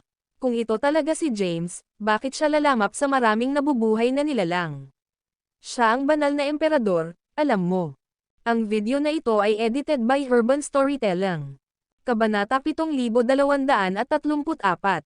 Sa sandaling iyon, isang napakalaking halaga ng kapangyarihan ng Waltraud ang sumugod sa pagpasa ng ilaw. Sinira nito ang daanan na halos agad at dumaloy sa mahusay na lupang pangkasaysayan at lahat ng iba pang mga larangan. Sa isang flash, napakalawak na halaga ng kapangyarihan ng Waltraud na napuno ang lahat ng mga puwang na ito. Ang mga natatakot na buhay na nilalang ay kaaya-aya na nagulat sa biglaang pagbabago ng mga kaganapan. Karamihan sa kanila ay mabilis na ipinapalagay ang isang nakaupo na posisyon. Napansin ng mga taong ito ang kanilang paglilinang na napabuti dahil napapaligiran sila ng kapangyarihan ng Waltraud. Maging ang kanilang mga kaluluwa ay unti-unting nakataas sa susunod na mga antas. Ang parehong bagay ay nangyari sa mahusay na lupang pangkasaysayan. Halos lahat ay nakapikit ang kanilang mga mata at umupo gamit ang kanilang mga binti na tumawid. Tila nasisiyahan sila dahil maaari nilang makita ang pagpapahusay sa kanilang mga kapangyarihan at paglilinang. May isang tao na isang pagbubukod. Ito ay si Stephen. Si Stephen ay hindi nakaranas ng anumang mga pagpapahusay dahil siya ay nakapaloob sa kanyang homeroom aura at hindi nakikipag-ugnay sa Waltraud power. Ano ang nangyayari? Natigil si Stephen. Master, ikaw ba? Bakit hindi ako makagalaw? Hindi ito ang ginagawa ng iyong Panginoon. Sumama ka sa akin. Ang isang sinag ng purplish gintong ilaw ay nagmula sa likuran ni Stephen. Ang ilaw ay nagbago sa isang magandang ginang, na tumayo sa harap ni Stephen. Ms. Taishi, bulalas ni Stephen, bakit ka? Panipi. Tumugon si Taishi, walang oras upang ipaliwanag. Ang isang malaking krisis ay malapit nang mangyari sa kaharian ng Health.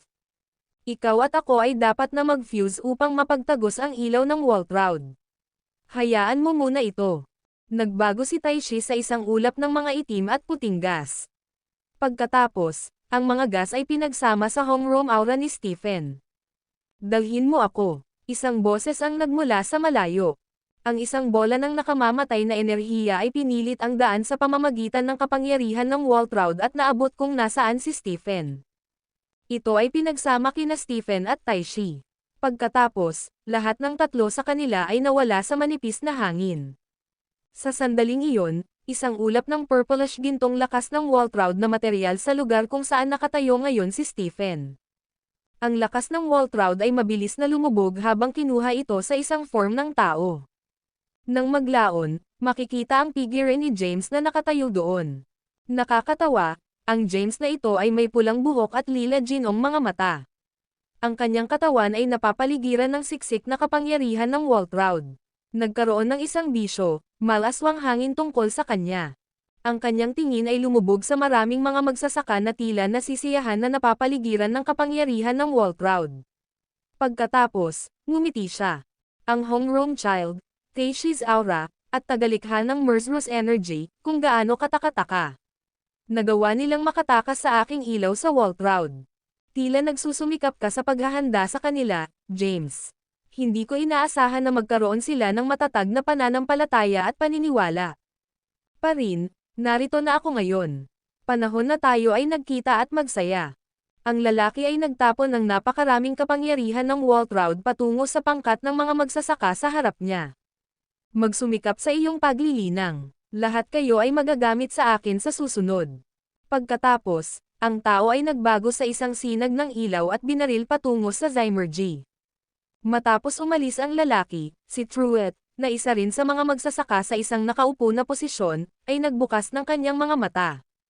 Tulad ng binuksan niya ang kanyang bibig, 5 mga numero ang material sa malapit.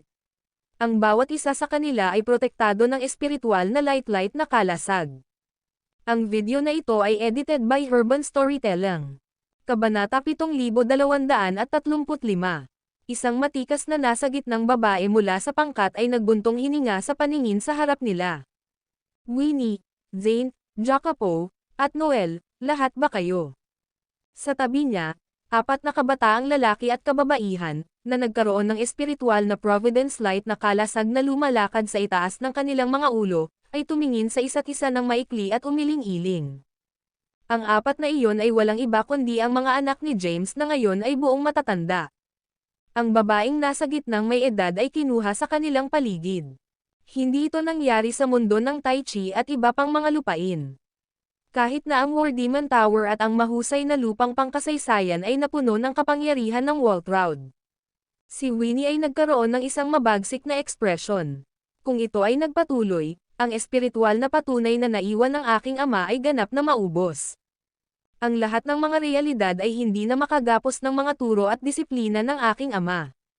Ano ito? Paano ito napakalakas? Isang malalim na nakasimangot na browser ni Drew Jacopo. Maaari bang ang tatay ay naganap sa Zymergy at naganap ang galit ng kataas-taasang nilalang? Hindi ko ito matiis ng mas matagal. Naging mapatla ang mukha ni Zane. Maaari ba tayong pumunta sa isang lugar na hindi sinalakay ng kapangyarihan ng Waltraud? Ang iba ay nagsimulang tumingin sa iba't ibang direksyon upang maghanap para sa isang lugar na tulad nito. Tumawag si Truett sa kanila sa sandaling iyon, ang ipinagbabawal na dugo. Dapat itong libre sa kapangyarihang Waltraud na ito. Ang 5 taong iyon ay tumalikod at tumingin sa direksyon ni Truett. Samantala, sumigaw si Truett sa iba na malapit sa kanya, "Nanay! Tatay! Lahat, gumising! Pumunta tayo sa ipinagbabawal na dugo." Gayunpaman, walang tugon mula sa kanila. Nagpatuloy si Truett, "Tatay! Mom! Zitlali! Walang kabuluhan, Truett." Nagsimula ang gitnang may edad na, nakulong sila ng kapangyarihan ng Waltraud. Nalubog sila sa kanilang sariling mundo, at wala silang maririnig mula sa labas ng mundo. Panipi. Nag-teleport si Truett at muling napakita sa harap ng babae. Siya ay may parehong espiritual na Providence Light kalasag sa itaas ng kanyang ulo. Madam Zenital ROC Matron, paano kayo hindi naapektuhan nito? Ang Zenital Rock Matron ay sumulyap sa mga kabataan at sinabing, dapat tayong magtungo sa ipinagbabawal na dugo ng dugo. Tama ang kanilang mga hula. Ang kapangyarihan ng Waltraud ay naharang sa labas ng ipinagbabawal na dugo. Maaaring ito lamang ang ligtas na lugar na naiwan sa lahat ng mga larangan. Matapos silang makarating sa ipinagbabawal na dugo, ibinahagi ni Truett sa iba ang kanyang nakita at narinig hanggang ngayon. Ang Zenital Rock Matron at mga anak ni James ay nabigla sa kanilang natutunan. Ang isang tao ay nakilala bilang James at kinuha ang kontrol ng lahat ng mga lupain sa pamamagitan ng paglabas ng kapangyarihan ng Waltraud. Anong uri ng mga kasanayan at kapangyarihan ang nais makamit ng taong iyon? Si MS Taishi, Stephen Yaman, at G. Clayton ay nakatakas upang makatakas. Sumimangot si Truett. Sa palagay ko tayo lamang ang hindi nahulog sa ilalim ng impluwensya ng kapangyarihan ng Waltraud. Inatasan niya ang kanyang tingin sa iba. Paano nakatakas ang pangkat ng iyong kapangyarihan ng Waltraud? Ang video na ito ay edited by Urban Storytelling. Kabanata 7236. Ang Zenital ROC matron ay huminga ng malalim. Ako ang progenitor ng lahat ng nilalang. Na inilalagay ako sa isang antas sa itaas ng mga buhay na nilalang. Gayun din, hindi ako naniniwala na kukunin ni James ang mga nabubuhay na nilalang upang gawin ang kanyang pagbalik. Naturally, protektado ako ng espiritual na patunay. Iyon ay kung paano ako nakarating dito. Ako rin. Hindi ko akalain na pipiliin ng aking ama na isakripisyo ang napakaraming mga nabubuhay na nilalang upang bumalik dito, patuloy ni Winnie, ganyan ang proteksyon ng espiritual na providence.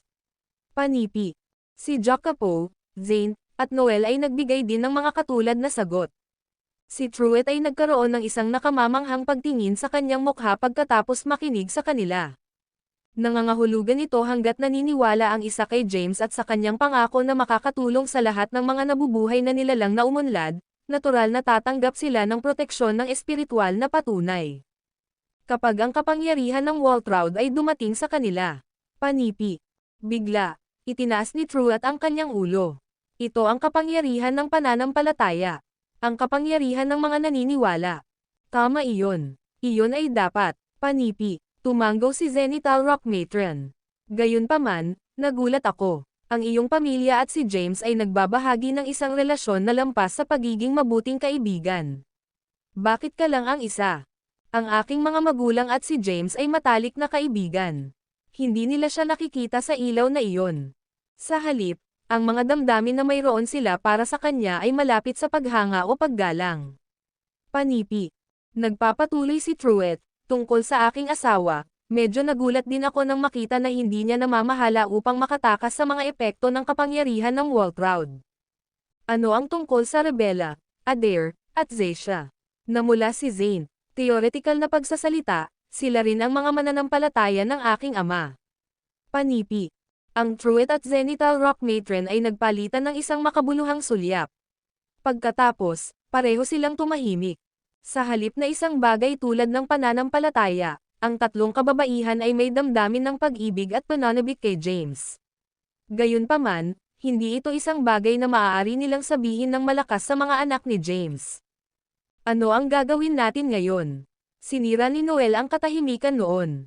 Naniniwala ako na may iba pang mga nabubuhay na nilalang na may pananampalataya kay James na katulad namin doon.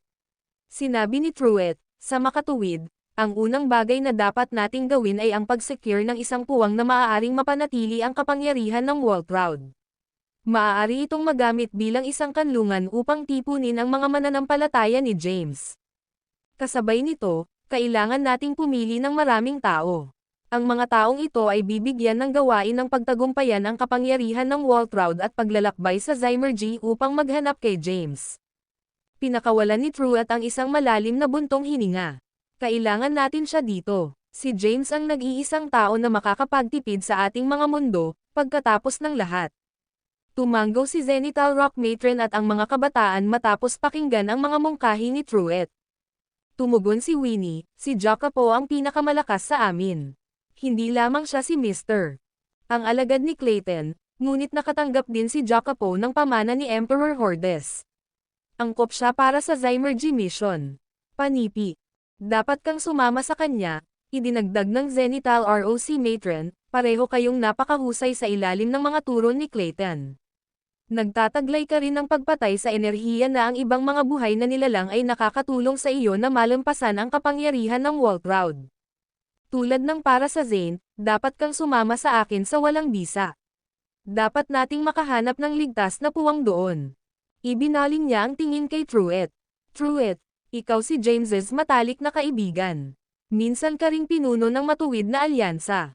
Maraming mga nabubuhay na nilalang ang tumitingin sa iyo bilang isang mapagkakatiwalaang pinuno. Kaya, dapat mong hawakan ni Noel ang gawain ng pagkumbinsi at pagtipon ng mga mananampalataya ni James. Tumanggaw si Truett. Ang paglalakbay na malapit na nating itakda ay mahirap at mapanganib. Bakit hindi namin tutulungan sina Jacopo at Winnie na ipasok muna si Zymergy? Kung gayon, susuriin namin kayong dalawa sa walang bisa niin.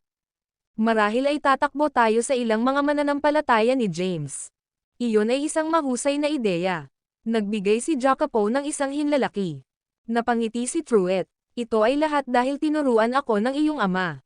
Hayaan ang paglipat ngayon. Maghintay. Itinaas ni Zenital Rock Matron ang kanyang kamay. Gumawa siya ng maraming mga bola ng enerhiya at itinapon ang mga ito sa mga tao bago siya. Ang bawat bola ng enerhiya ay nagdadala ng isang malaking halaga ng mga cores ng hayop at mga tool sa espiritu.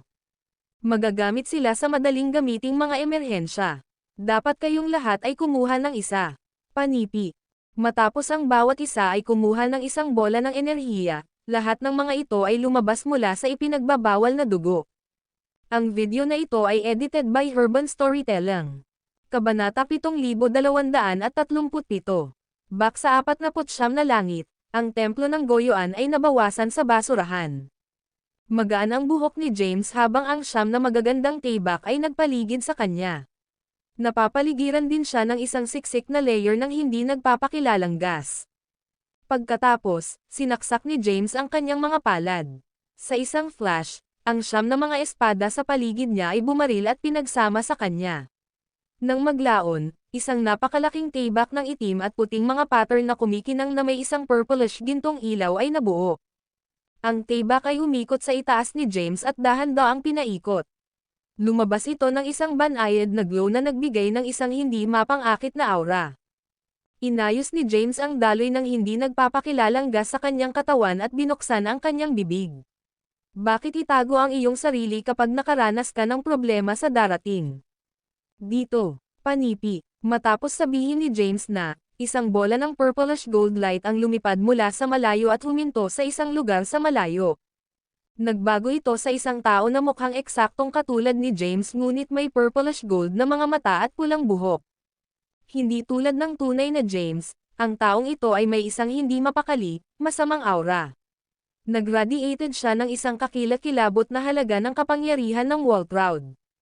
Ang demonyong James ay umupo na nakaharap sa totoong James. Siya ay ganap na lumitaw ng madali. Matagal na hindi nakikita. Nakatulig na sinabi ni James. Kung hindi mo sinubukan na i-fuse ang Wuya Demon Slayer Sword, malamang na hindi ko na mabawi muli ang aking kalayaan. Kailangan kong magpasalamat sa iyo. Napangiti si James ng mahina. Ito ba ay isang bagay na nagkakahalaga ng labis na nalulugod? Hindi ka hihigit sa isang espiritu ng espada na kabilang sa Wait Arapat sa ngayon. Panipi. Hindi ako espiritu ng espada. Ako ay isang espiritu ng kaluluwa. Ang demonyong si James ay hindi sumagot. Ang espiritu ng kaluluwa ay kinakailangan para sa paggising ng aking soremsia.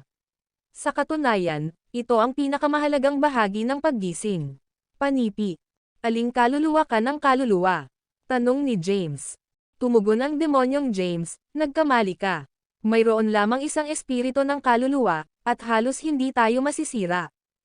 Hindi mo ako mapapatay. Tanging ang 9 na mga Diyos ng Kylo Rose ang maaaring gawin iyon kung lumabas sila ng Zyresha Gate at sinundan ko mismo. Sa kasamaang palad, hindi nila magagawa. Iyon ay dahil ang Frana, ang soremsia na kabilang sa 9 Kylo Rose Gods Leader, ay nasa Health Realm. Sa makatuwid, hindi nila may access ang gate.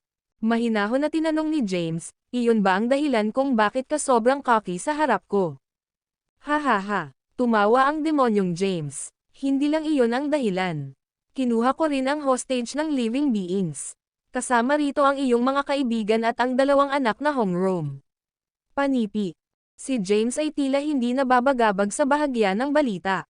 James, kinikilala ko ang iyong mga kakayahan. Ang demonyong James ay nagpatuloy, ikaw ang unang tao na tumanggap ng espiritual na patunay at tinutulungan ang iba pang mga realidad na maging independenteng ng Zymergy mula nang isilang ang realm ng health. Ginagawa ka nitong mas mahusay kaysa sa mga Diyos ng Xyloria at mga emperador ng landas.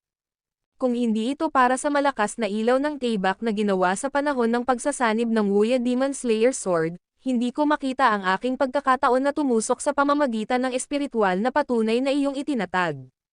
Binigyan ng kaunting tumango si James. Napakatalino mo rin. Ang mga banal na nilalang ng Kylo Rose at Health Realm ay lahat ay nagsisikap na hanapin ang iyong muling pagkakatawang tao na soremsia.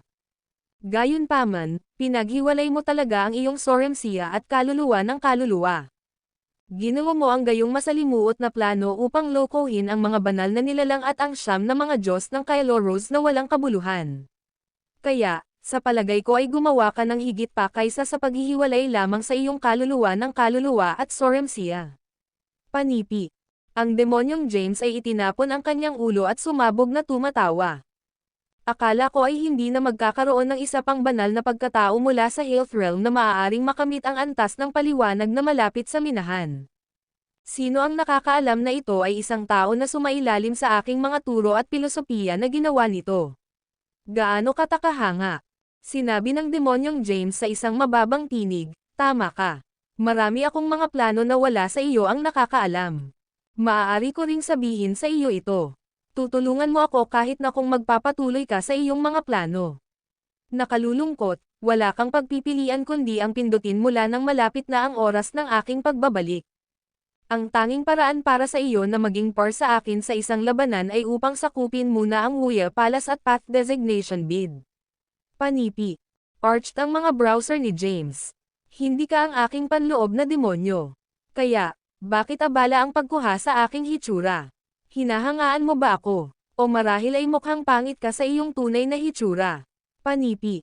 Ang demonyong ekspresyon ni James ay tumigas. Ginagawa ko ito bilang isang friendly na kilos. Ito ang iyong karangalan. Hindi. Umiling-iling si James. Pinapagana mo ako at lumilikha ng kaguluhan sa iba't ibang mga larangan. Ginagawa mo ito bilang paghahanda sa pagbabalik ng iyong Sorremsia. Panipi. Tumahimik ang demonyong James. Ito ay malinaw na si James ay gumawa ng isang tamang hula. Ang video na ito ay edited by Urban Storytelling. Kabanata 7238. Well, bumalik sa sinasabi namin. Ngumisi si James. Kung napunta ka rito para lamang magpakita at mag-bicker, magiging madali ka at masyadong pipi ako. Ang demonyong James ay nagpakawala ng isang chuckle at tumango. Magiging direkta ako. Kailangan ko ang iyong tulong mula nang maubos ang pasensya. Bahagyang ngumiti si James. Maaari mong sabihin sa akin ang iyong mga kondisyon. Ang demonyong si James ay gestured sa kanya. Susubukan ko at tuparin ang mga ito sa abot ng aking makakaya. Mayroon ka bang matapat na kumpiyansa? Binigyan siya ni James ng isang patagilid na sulyap. Kumikilos ka na parang matagumpay na bumalik ka at muling na-control ang kaharian ng health. Panipi. Ang demonyong si James ay kulot ang kanyang mga labi. Hindi masyadong mahirap makamit ang mga bagay na iyon kung nais mong makipagtulungan sa akin. Kumusta naman si Xanthocos? Tinanong ni James, mayroon ka ring hindi mahuhulaan na tayi. Ano pa, mayroong siyam na mga Diyos ng Kailoros na walang kabuluhan. Panipi. Tumawa ang demonyong James. Ang Xanthocos ay walang banta sa amin. Hindi siya maihahambing sa iyo pagdating sa pagpapatotoo at pag-unawa. Bukod dito, mas masira siya kaysa sa karamihan sa mga banal na nilalang. Siya ay dating alagang hayop na itinago ko. Kahit ngayon, hindi siya maaaring maging sanhi ng anumang tunay na pinsala. Tulad ng para kay Tayi, siya ay isang nakakalito na kalaban. Gayunpaman, hanggat ipinakita ko ang aking sarili, hindi siya magiging problema para sa amin. Sa halip, maaari siyang maging kapaki-pakinabang sa amin. Ang demonyong si James ay pinaliit ang kanyang mga mata. Kung tungkol sa siyam na mga Diyos ng Kailoros na walang kabuluhan, ang mga ito ay kakilakilabot na mga kalaban na kailangan nating alagaan pagkatapos nating makontrol ang kaharian ng health. James, dapat mong maunawaan. Ang Frana ay nanlilinlang at kumbinsido ka sa pagpuntirya para sa posisyon ng kataas-taasang landas. Sa katotohanan, nais lamang nilang tiyakin na ang kanilang 49 na Taoism ay hindi mapupuksa. Sa ganoong paraan, mababawi nila ang kontrol sa health realm. Itinuro ng demonyong James si James. Gayunpaman, hindi ka kabilang sa ilalim ng 49 na Taoism nang wala. Sa halip, ikaw ay isang makasaysayang pagiging kabilang sa ika-50 Taoismo na nilikha ko. Sa kadahilan ng iyon, dapat mong dalhin ang aking panig. Panipi. Halos sumigaw ang demonyong James nang sabihin niya ang huling pangungusap. Lumawak ang ngiti ni James. Ano ang gusto mong tulungan kita? Ang mga mata ng demonyo ni James ay naiilawan. Dapat mong sabihin muna sa akin ang iyong mga kondisyon. Nais kong tiyakin na ang pakikitungo ay patas para sa aming dalawa. Panipi. Hindi iyon gagawin. Umiling-iling si James. Kailangang narito din si Tayi kapag ibinabahagi ko ang aking mga kondisyon. Ang demonyong James ay sumimangot ng bahagya. Nais mo bang makumplito ng Taiyi Pearl ang pagsasama ng 5 espiritu? Panipi. Hindi iyon lahat. Gusto ko ring talakayin sa kanya kung ano ang gagawin sa iyo, hindi sinasadya ni James. Bumagsak ang puso ng demonyo ni James. Tumalon siya sa kanyang mga paa. James, akala ko ikaw ay isang matalinong tao, ngunit ikaw. Nagagalit ka ba? Nag-snake si James. Huminahon ka. Nasaan ang iyong kaugalian at katapatan? Nawawalan ka na ng pag-uugali kapag sinimulan na lang namin ang aming talakayan. Ikaw. Itinuro ng demonyong James ang totoong James at natisod pa atras. Kahit na nais mong patayin ako, hindi mo magagawa ito. Ako ang pagpapakita ng 49 na Taoism. Sa makatuwid, mayroon akong 49 na buhay. Bakit ko nais na pumatay ng isang espiritu ng kaluluwa? Hindi ba mas masaya kung pinapanatili kita? Ginamit ni James ang kanyang Zen sa susunod na instant. Sa likod ng demonyong James, isang napakalaking gate ng ilaw na material at lumipad bukas. Nakakaintriga, ang gate ay patuloy na lumawak. Ang mga mata ng demonyo na si James ay nagbulok habang sinulyapan niya ang kanyang balikat. Aling mga landas ng landas ito? Hindi ko pa ito nakita. Ito ang gate ng hindi nagpapakilalang. Tumugon si James, G. Wait Ara, sa palagay ko dapat nating pag-uusap sa ibang lugar. Hindi, imposible. Ang demonyong James ay sumigaw, ito ang iyong huling pagkakataon, James. Kapag bumalik ang aking Soremsia, ito ay tapos na para sa iyo, sa iyong pamilya, at iyong mga kaibigan. Sigurado ka bang nais mong gawin ito? Ang video na ito ay edited by Urban Storytelling.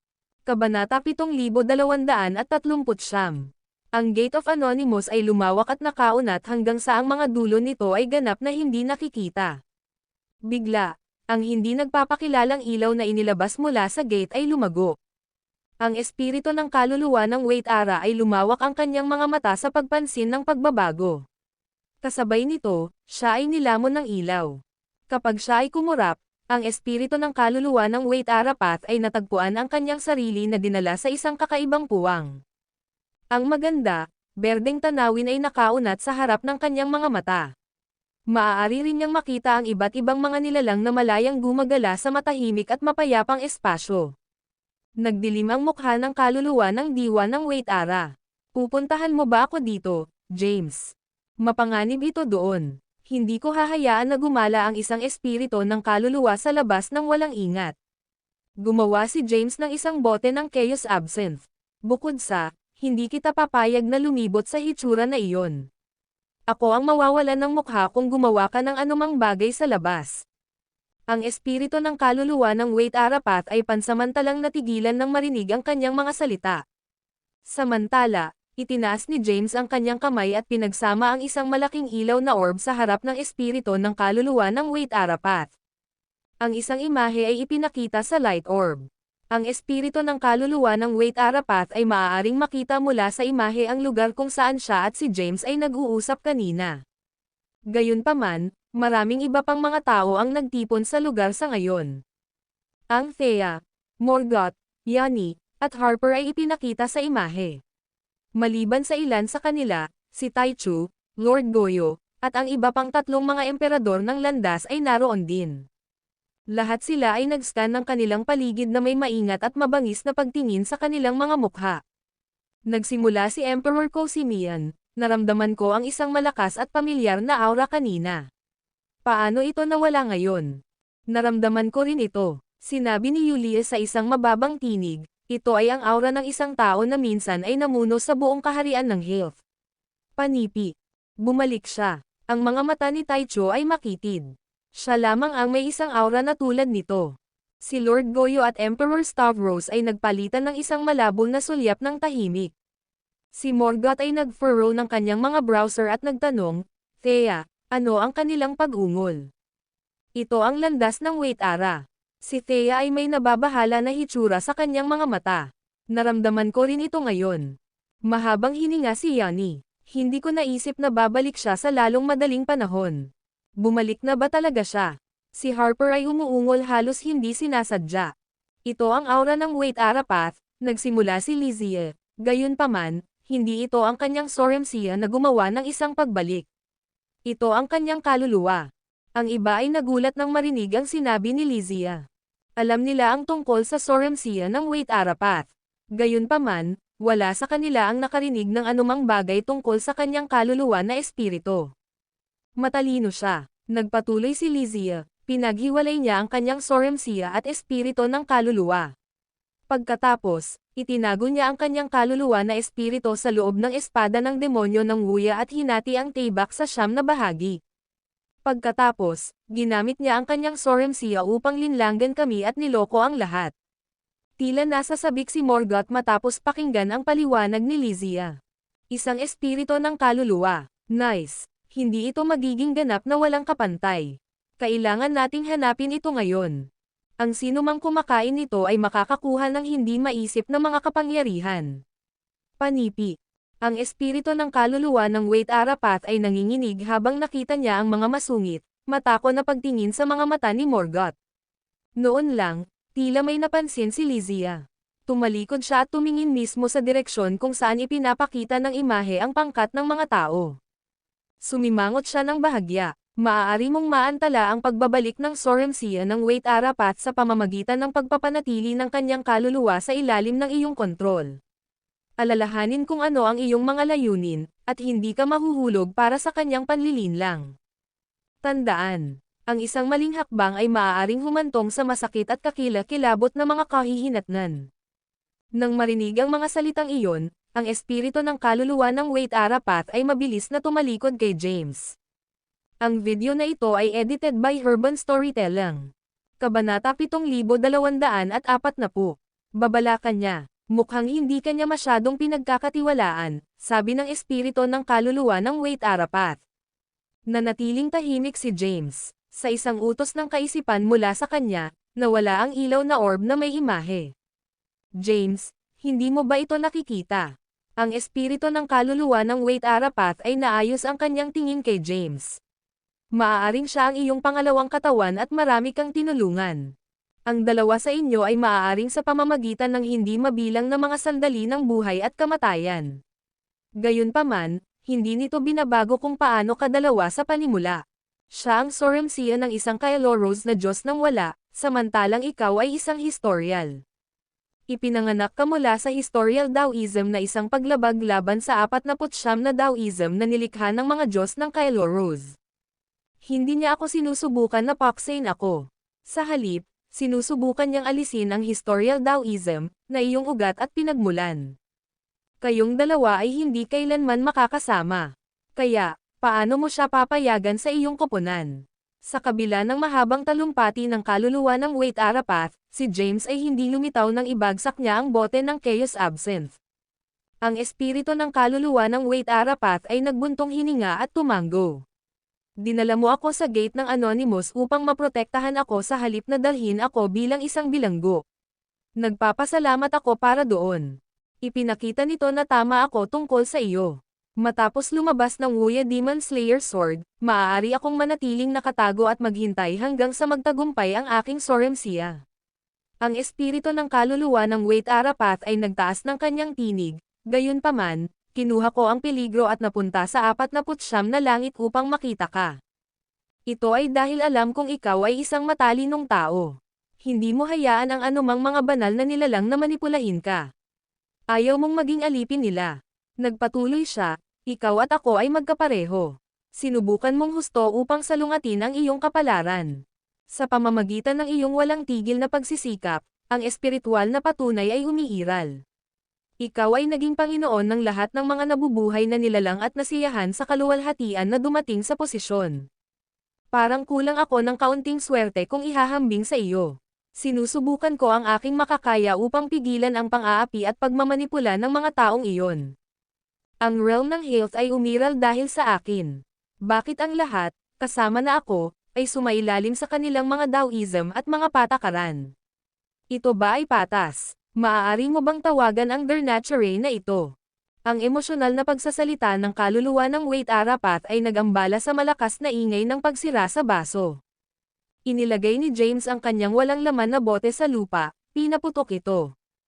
Pagkatapos, Humakbang siya at huminto bago ang espiritu ng kaluluwa ng Wait Arapat. Kinikilala mo ba ang aking Taoism at mga prinsipyo? Ang espiritu ng kaluluwa ng Wait Arapat ay nahuli sa pamamagitan ng tanong. Ipinagpatuloy ni James, sa palagay ko, ang lahat ng mga nabubuhay na nilalang ay dapat pahintulutan na magkaroon ng kanilang sariling mga prinsipyo at paniniwala. Hindi sila dapat limitado sa pamamagitan ng mahigpit at hindi makatwirang mga patakaran. Ang kanilang pagsasalita at kilos ay matukoy ang kanilang karma, na kung saan ay makakaapekto sa kanilang tagumpay sa mga bagay na ginagawa nila. Ang mga Diyos at banal na nilalang ay ang lugar ng ibang mga nilalang na humingi ng gabay at pag-aliw. Tiningnan ni James ang espiritu ng kaluluwa ng Wait Ara. Hindi mo kinikilala ang aking Taoism. Sa katunayan, sa palagay mo ito ay walang katotohanan at preposterous. Iyon ay dahil ang historical Taoism na pinaghirapan mo upang likhain ay may tanging layunin na tulungan kang lumayo sa siyam na Kairos gods of nothingness control para sa kabutihan. Hindi mo balak gamitin ito upang matulungan ang mga nabubuhay na nilalang. Ang espiritu ng kaluluwa ng Wait Arapat. Bakit ka? Mali ba ako? Ang tingin ni James ay tila nanganak sa kanya. Ang mga parirala ay pupunta. Mayroong 50 mga landas. Ang 49 lamang ang matatagpuan sa kalikasan. Ang mga tao ay ang isang variable. Mayroong iba't ibang mga interpretasyon ng mga pariralang ito. Karamihan sa oras, nagdadala sila ng mga mensahe ng papuri at paggalang sa iyo. Mula sa aking pananaw, sa palagay ko ang pariralang mga tao ay ang isang variable, ay nagpapakita ng iyong kasakiman at pagiging makasarili. Ang espiritu ng kaluluwa ng Wait Arapat ay sumiksik. James Caden. Napakahaba mo ngayon. Hindi ba ako magiging isang bagay na sabihin ngayon? Pinutol siya ni James. Ang espiritu ng kaluluwa ng Wait Arapat ay kumapit sa kanyang mga ngipin at tumango.